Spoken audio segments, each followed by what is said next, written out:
할렐루야. 네, 금요 성령 집회 오신 여러분 환영합니다. 오늘 말씀의 제목은 중요한 것은 꺾이지 않는 기도의 열심이란 제목입니다. 많이 들어본 문구가 아닌가요, 여러분? 지난 월드컵 때 중요한 것은 꺾이지 않는 마음, 그런 응원 문구가 유행을 한 적이 있습니다. 그래서 그것을 줄여서 중꺾마 이렇게 얘기를 하더라고요. 네. 오늘 본문 말씀을 통해서 우리도 기도에 대해서 중요하게 생각할 것은 꺾이지 않는 기도에 대한 열정이다라는 것이죠.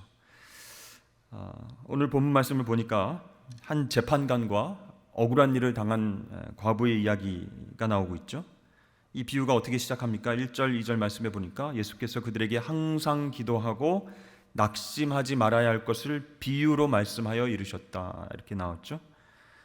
그러니까 예수님께서 이 비유 말씀을 하시면서 강조하고 싶었던 사실은 재판장이 불의했다, 그게 아니죠. 또 과부가 억울한 일 당했다, 그게 아닙니다.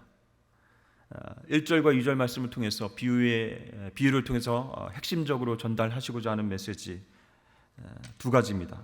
항상 기도해야 된다, 또 기도할 때는 낙심하지 말아야 된다. 이 두 가지를 비유로 강조하고 계신다는 것이죠. 즉 인내하고 끈기 있고 간절하게 꺾일 줄 모르는 그 기도의 열심이 우리에게 필요하다.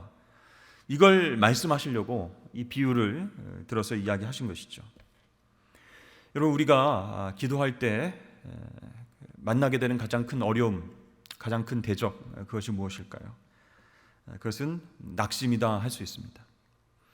여기서 말하는 낙심은요, 믿음이 없어서 끝까지 하나님의 약속을 붙들지 못하는 절망하는 마음, 그것을 이야기하는 것입니다. 기도하다가 우리가 낙심하게 되는 것은요, 실제로 희망이 사라졌기 때문이 아닙니다. 우리가 기도하다가 낙심하게 되는 이유는 하나님을 바라보지 못하게 하는 불신앙 때문에 기도해도 되겠어? 응답이 이루어지겠어? 그런 마음이 훅 들어오는 것이죠. 아무리 기도해도 하나님은 안 들어주실 것이다. 하나님도 이런 엄청난 상황은 어쩔 수 없을 것이다. 또는 하나님 나한테 관심이 별로 없으셔서 내가 기도를 해도 응답 안 해주실 것이다. 이런 생각들, 기도를 하면서도 이 낙심의 마음들이 훅 들어올 때가 있어요. 사탄이 역사를 하는 것이죠. 우리 하나님 자녀들이 기도에 불을 지펴야 되는데 그 불을 확 꺼버리는 그 지름길이 뭐냐면 기도하는 사람들의 마음을 낙심케 만드는 것이죠. 그래서 그 낙심하는 마음이 계속되어지면요, 우리의 위치는 하나님 자녀인데 하나님에 대한 섭섭함, 배신감, 더 나아가서는 반감, 그것을 갖게 된다는 거예요. 사탄이 원하는 것이죠. 여러분, 하나님을 신뢰해야, 우리의 기도의 대상이신 하나님을 신뢰해야 기도가 깊어지게 되고 열정적이 되는데, 사탄은 그것을 끊어버리기 위해서, 하나님을 신뢰하지 못하도록 만들기 위해서 하나님과 우리의 관계에 대해서 의심을 갖게 하는 거예요. 또 하나님 성품을 믿지 못하게 만드는 거예요. 그런 마음들, 낙심하는 마음들이 훅 들어오면 우리는 계속 기도할 수가 없습니다. 기도하다가 딱 멈추는 것이죠. 해도 소용이 있겠어? 금요 성령 집회 나와서 기도한다고 하나님 들어주시겠어? 수요 예배 나와서 기도한다고 하나님 들어주시겠어? 새벽에 나와서 기도하면 이른 시간이라고 하나님 수고했다 이렇게 응답하시겠어? 이렇게 낙심하는 마음이 계속 들어오면요, 우리는 계속 기도를 못하게 되는 것이죠. 여러분, 우리는 두 가지 종류의 눈을 갖고 있습니다. 하나는 육체의 눈이고 하나는 영혼의 눈, 믿음의 눈입니다. 우리가 사물을 보거나 어떤 사람을 보거나 상황을 판단할 때 우리는 어떤 눈을 사용할까요? 우리는 영적인 존재이기 때문에 육체적인 눈뿐만 아니라 영혼의 눈, 마음의 눈도 함께 사용하는 거예요. 그런데 이 육체의 눈이나 이 영혼의 눈, 둘 중 어느 하나라도 온전한 상태에 있지 못하면 그 상황에 대해서, 그 대상에 대해서 정확하게 판단을 할 수 없다는 것입니다. 육체의 눈은 괜찮은데 영혼의 눈이 감겨 있으면 어떻게 될까요? 육체의 눈이 보이는 대로 판단하고 행동하게 된다는 것입니다. 그래서 조금 기쁜 일이 생기면, 조금 희망적인 일이 생기면 너무 신나는 거예요. 너무 기쁜 거예요. 마음이 막 하늘을 나는 듯 합니다. 그러나 조금 일이 안 되고 어려워지고 실패하면 어떻게 돼요? 나는 실패했구나. 나는 죽었구나. 나는 안 되는구나. 이렇게 낙심해 버립니다. 그래서 육체의 눈으로만 우리의 환경과 대상을 바라보면 어떻게 돼요? 그 환경에 따라서, 그 일에 따라서 일희일비하게 된다는 것이죠. 근데 여러분, 이런 육체의 눈으로 상황들을 바라보면서 그렇게 반응하는 마음, 그 마음을 가지고서는 기도를 계속할 수 없다는 것이에요. 진정한 의미의 기도가 아니라는 거예요. 자신은 기도하고 있어요.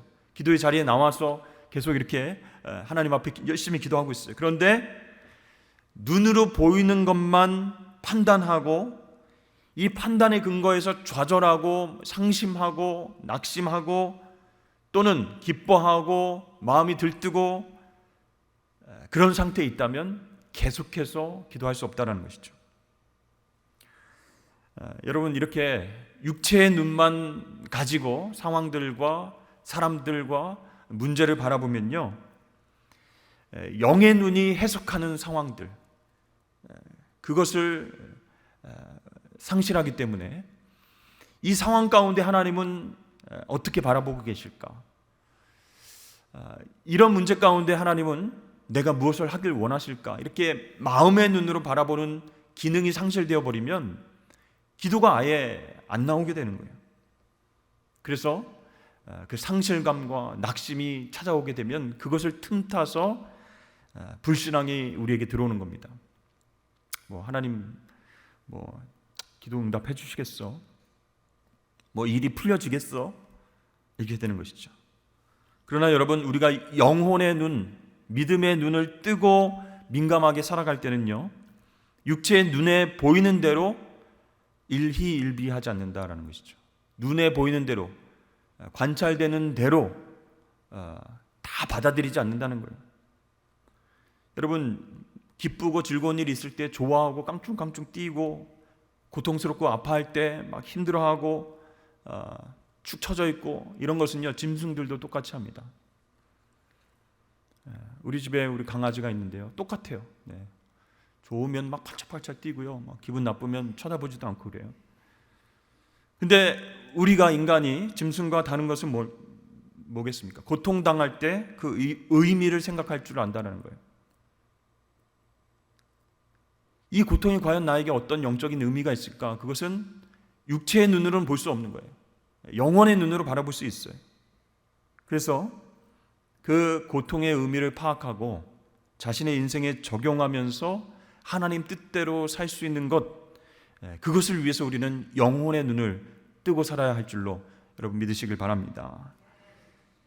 여러분, 우리가 항상 기도하면서 낙심하지 말아야 할 것을 배워야 하는 이유가 여기 있는 것이에요.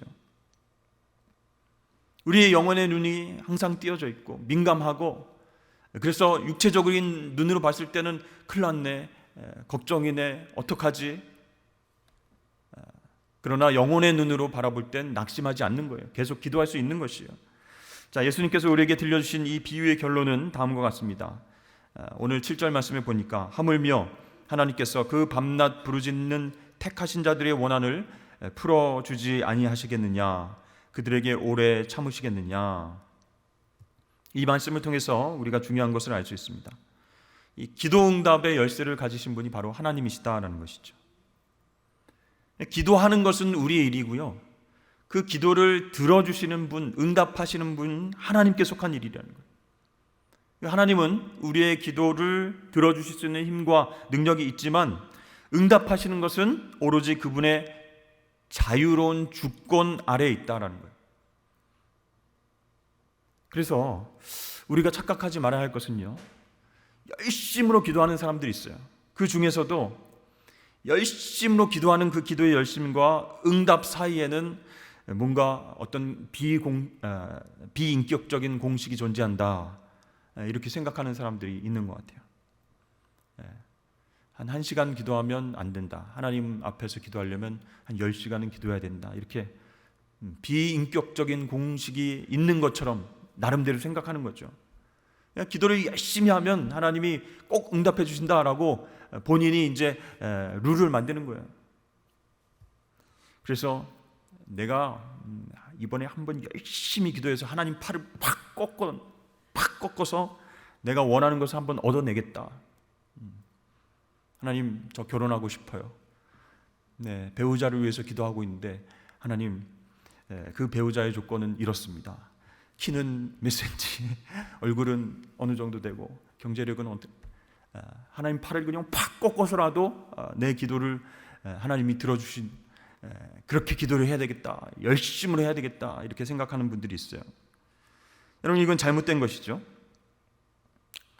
사실 물론 우리가 간절한 기도 제목을 가지고 기간을 정해서 하나님 앞에 기도하고 또 기도하는 시간을 놓고 집중적으로 하나님 앞에 매달리는 것 중요합니다. 그러나 그것도 하나님께서 우리에게 응답해 주시도록 압력을 넣는 수단이다, 이렇게 생각하면 안 되는 거예요. 더 낙심이 오게 됩니다. 기계적으로 기도를 하게 됩니다. 여러분, 어린아이들이 가끔 부모님한테 뭘 해달라고 계속 때를 쓰죠. 때로는 압력을 가합니다. 밥 안 먹어. 이렇게, 나 밥 안 먹어. 입을 꽉 닫고 이거 사주기 전까지는 나 뭐 꿈쩍도 안 할 거야. 이렇게 때를 쓰는 아이들이 있어요. 그러면서 엄마 아빠가 자기가 하는 행동에 대해서 뭔가 좀 심각하게 여기면서 이렇게 하면, 더 심하게 하면 들어줄 거다, 이런 생각이 드는 그런 마음으로 때를 쓰는 아이들이 있죠. 10번 정도 때를 쓰면 안 넘어가는 부모님 없다, 이런 규칙을 정해놓고 이번 어린이날에는 내가 이것을 반드시 가지리라, 이렇게 해서 한 열흘 전부터 때를 쓰는 거죠. 10번 정도. 여러분, 기도를 한번 생각해 보십시오. 기도할 때, 하나님 앞에 기도할 때 동전을 계속 넣는 겁니다. 1시간, 2시간, 3시간, 10시간짜리 기도 동전을 계속 넣고 잡아당기는 거예요. 계속 여러 번 잡아당기다가 딱 운이 좋으면, 여러분 해보셨어요? 슬롯모션? 같은 그림이 딱딱딱 맞춰지면 땡겼을 때 돈이 우르르 나오게 되죠. 기도가 여러분 그런 슬롯모션이 아니다라는 것이죠. 만약에 하나님께서 기도의 그런 공식을 만들어 놓으셨다면 기독교의 기도 영성은 불교의 연불과 같다라는 거예요. 108번 절을 해야 되고 연불을 몇 번 해야 되고, 그러나 하나님께서는 그 기도에 대해서 그런 공식을 만들어 놓지 않으셨어요. 물론 성경은 기도함에 있어서 하나님의 응답을 가능케 해주는 어떤 원리들을 말합니다. 그러나 그것도 비인격적인 공식으로 이해해서는 안 된다는 것이에요. 우리가 잊지 말아야 할 것은요, 이 기도라는 것은 뭐냐면 하나님과 우리 사이의 인격적인 관계를 기초로 한 대화다라는 거예요. 기계적으로 기도를 몇 시간 하면 하나님이 10시간, 100시간 했네 하면서 슬롯모션처럼 뭔가를 주는, 그게 아니라는 거예요. 인격적인 관계에 기초한 대화예요. 교통이에요. 기독교의 영적인 특성이 여기에 있다라고 할 수 있습니다. 그래서 우리가 죄 사함의 기쁨을 누리는 것도, 사업의 위기 가운데서 해결의 놀라운 기적을 경험하는 것도, 정말 힘든 연약함 속에 있었는데 건강을 되찾는 것도, 좋은 배우자를 만나는 것도 기도를 통해서 우리가 이루어질 수 있습니다. 근데 그것이요, 어떤 기계적인 비인격적인 공식에 의해서 하나님이 그걸 보시고 그렇게 응답해 주시지 않는다는 거예요.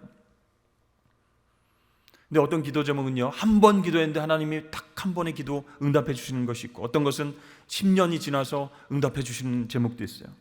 심지어는 일평생 기도해도 하나님께서 들어주시지 않는 그런 기도 제목도 있습니다.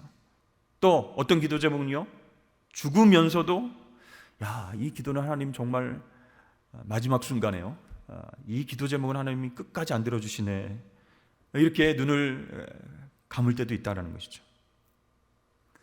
그래서 여러분, 이 기도에 대해서 우리가 오해하지 말아야 될 것은 정말 중요한 부분인데요, 우리에게 필요한 것은 기도를 들으시는 하나님과의 인격적인 관계를 의지하는 것, 이게 중요한 거예요.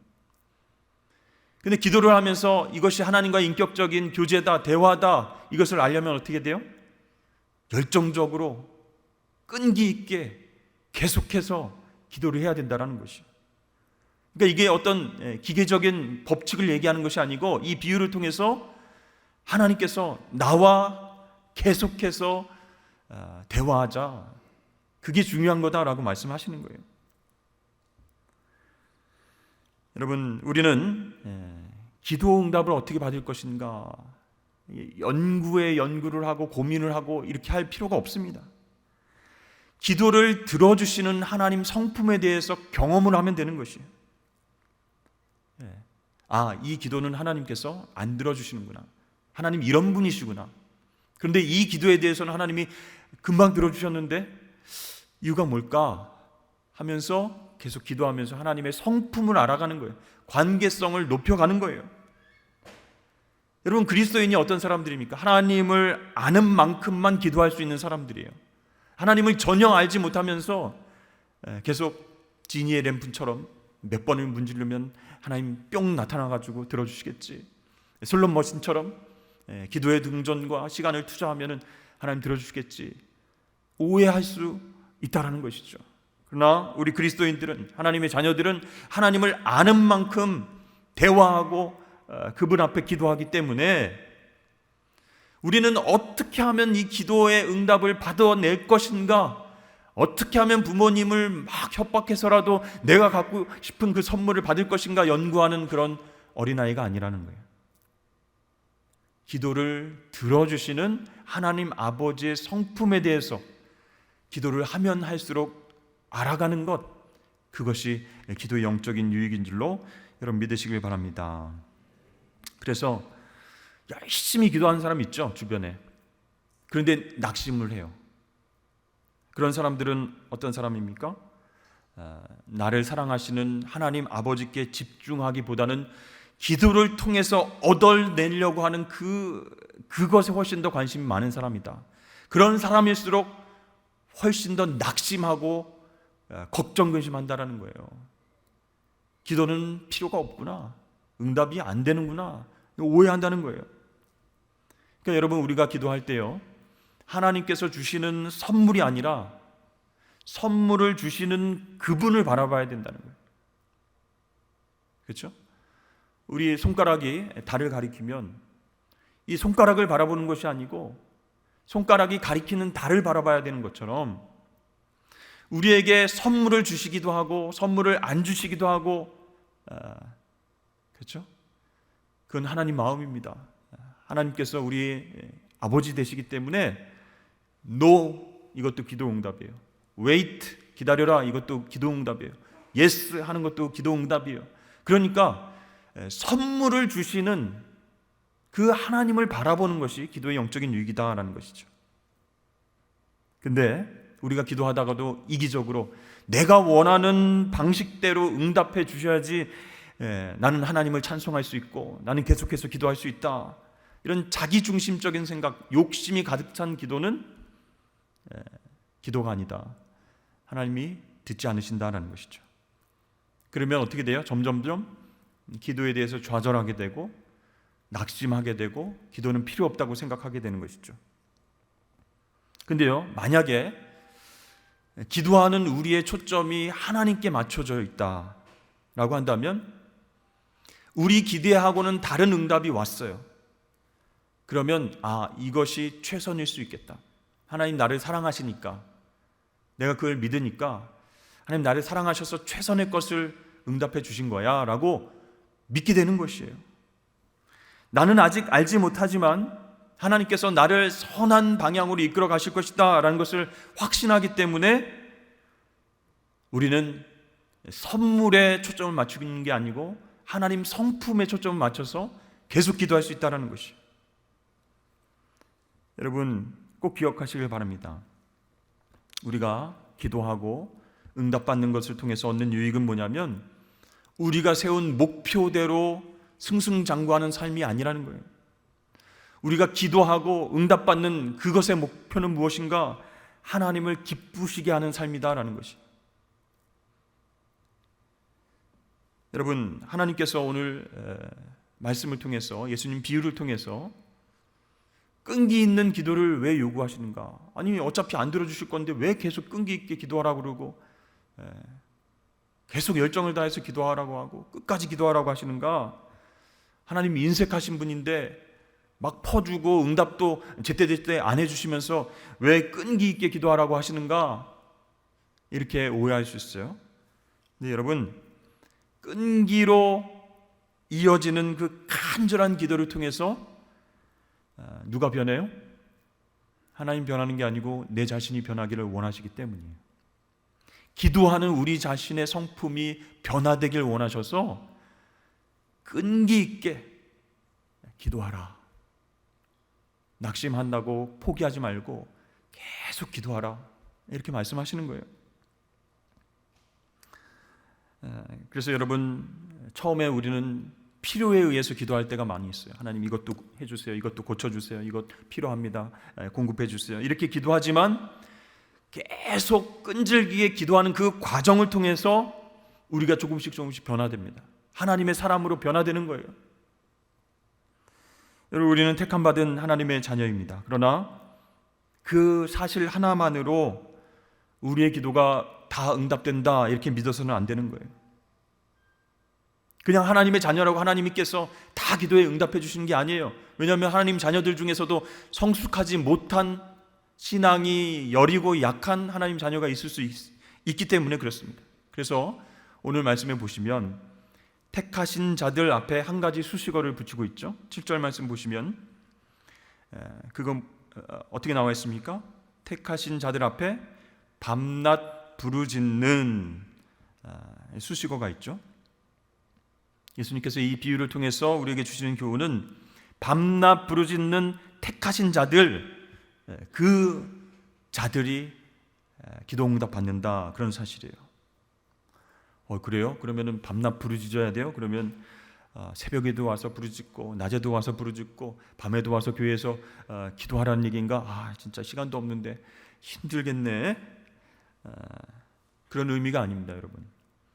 밤낮 부르짖는 택하신 백성들, 택함받은 자녀들, 무슨 뜻일까요?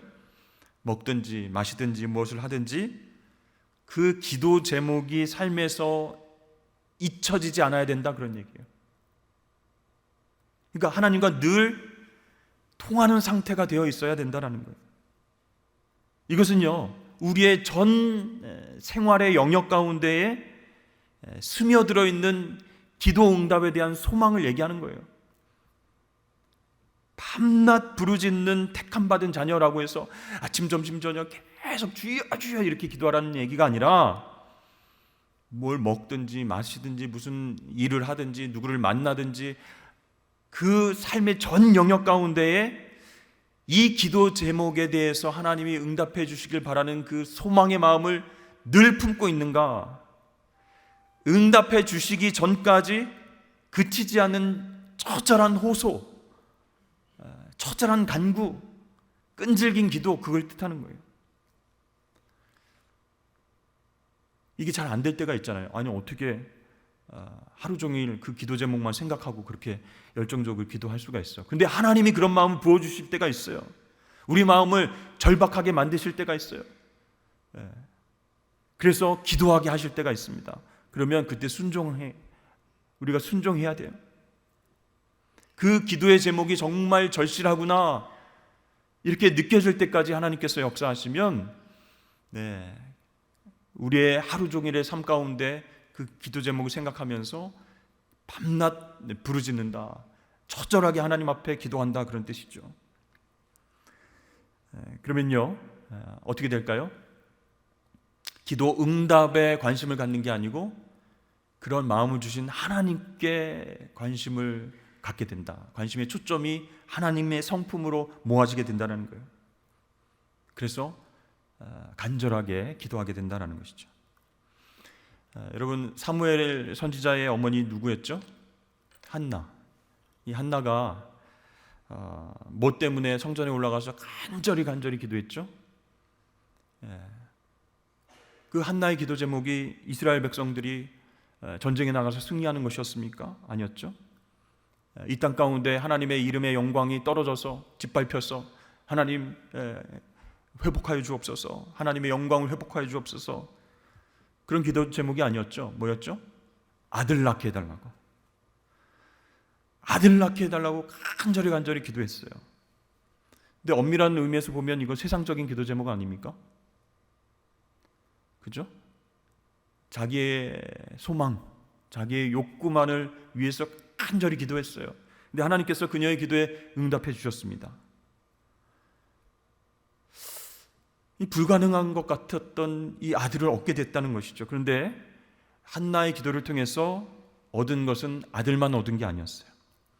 그 기도를 통해서, 간절한 기도를 통해서 이 한나의 영혼이 부흥을 경험했어요.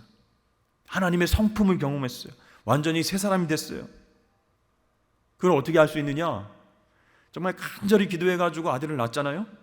아들이 없어서 첩에게 갖은 수모를 당하고 살아왔던 그녀가 너무나 답답하고 힘들고 죽을 것 같아서 목숨을 건 그런 기도를 했잖아요. 하나님, 아들 한 명 주시옵소서. 이렇게 얻은 귀한 아들이잖아요. 근데 엄마 얘기도 하기 전에 하나님 앞에 바쳐버립니다. 하나님께 간절히 아들 달라고 몸부림치면서 기도하던 그녀가 새 사람으로 변화되지 않았다면, 하나님의 성품을 경험하지 않았다면 어떻게 그 아들, 눈에 넣어도 아프지 않은 그 아들을 하나님께 바칠 수 있겠습니까? 하나님께 서원 기도를 했는데 그거는 그때였고요. 하나님, 지금 우리 아들 너무 예쁜데 제가 젖을 먹이고 엄마 이렇게 할 때까지는 제가 키우고 나서 나중에 좀 생각해 볼게요. 그 서원 기도는 내가 좀 성급했던 것 같아요. 하나님, 이렇게 할 수도 있잖아요. 기도 내용을 번복할 수도 있잖아요. 근데요, 정말 막 목숨을 걸고 매달리는 기도의 과정을 통해서 한나가 변했다라는 거예요. 아들을 낳으면 이게 응답 받은 거잖아요. 그 응답에만 집중했으면 아들 낳은 것으로 끝이에요. 근데 그게 아니라 그녀의 인생에 있어서 하나님이 전부가 되셨다라는 거예요. 그걸 경험하니까 이 아들 하나님께 드립니다. 하나님 선지자로, 하나님 종으로 쓰십시오. 여러분, 그건 굉장한 메시지입니다. 우리가 기도 응답에만 초점을 맞추고 주십시오 막 열정적으로 기도를 해서 얻었는데 그 기도 응답이 목적이 됐다면 하나님 안 찾아요. 그러나 그 끈질기게 기도하는 과정을 통해서 하나님 만나면요, 내 인생에 있어서 하나님이 전부이십니다. 네. 나를 어떻게 하시든, 내 아들을 어떻게 하시든 하나님 뜻대로 하옵소서, 이렇게 변하는 거예요. 그래서 예수님은 이 비유의 말미에서 어떻게 말씀하십니까? 그러나 인자가 올 때에 세상에서 믿음을 보겠느냐. 갑자기 기도에 대해서 말씀하시다가 인자가 올 때에, 마지막 종말 때에 이 세상 가운데서 믿음을 보겠느냐, 왜 이런 말씀하셨죠? 마지막 때가 되면요, 열정적으로 기도하고 간구해서 하나님을 믿고 찾는 사람이 거의 없다라는 것이죠. 예언처럼 말씀하시는 거예요. 하나님께서 응답해 주실 때까지 끈질기게 기도하는 사람이 거의 없게 될 것이다. 마지막 때가 되면요, 사람들의 삶의 초점이 하나님이 아니에요. 부와 명예와 건강과 돈을 사랑하는 것과 자신을 더 사랑하는 것, 이게 말세의 징조라고 나와 있습니다. 그렇기 때문에 거꾸로 이 얘기는 뭐예요? 마지막 때에 끈질기게 열심히 기도하는 성도들, 그 성도들을 하나님이 관심 있게 보신다. 거꾸로 말하면 그런 뜻이죠. 그들에게 베푸실 은혜는 더 특별할 것이다. 그러니까 여러분, 마지막 때가 다가올수록 오늘 예수님께서 비유로 말씀하신 이 말씀의 메시지를 기억하면서 더 열정적으로 꺾이지 않는 마음을 가지고 하나님 앞에 기도하시는 저와 여러분 되시길 축복합니다. 마지막 때에 그 믿음을 가지고 기도하는 자가 있겠느냐? 주님께서 말씀하셨는데, 예 주님, 제가 그렇게 기도하겠습니다, 이렇게 결단할 수 있어야 돼요. 예수님께서 기도에 대해서 우리에게 개인적으로 말씀하십니다.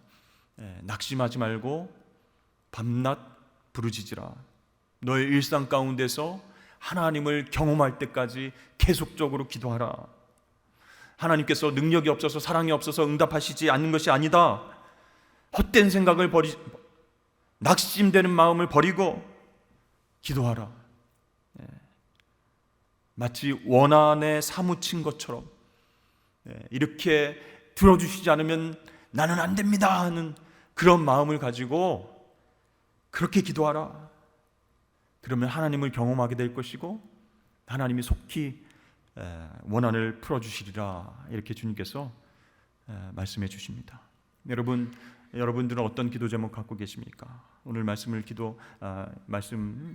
생각하시면서 포기하지 않고 낙심하지 않고 끈질기게 기도하면서 내 인생의 전부는 하나님 되십니다. 응답이 중요한 것이 아니고 선물이 중요한 것이 아니고 그 응답과 선물을 주신 하나님을 경험했으니 그 하나님이 나의 인생의 전부인 것을 고백하면서 그렇게 은혜의 삶을 살아가실 수 있는 저와 여러분 되시길 주의 이름으로 축복합니다.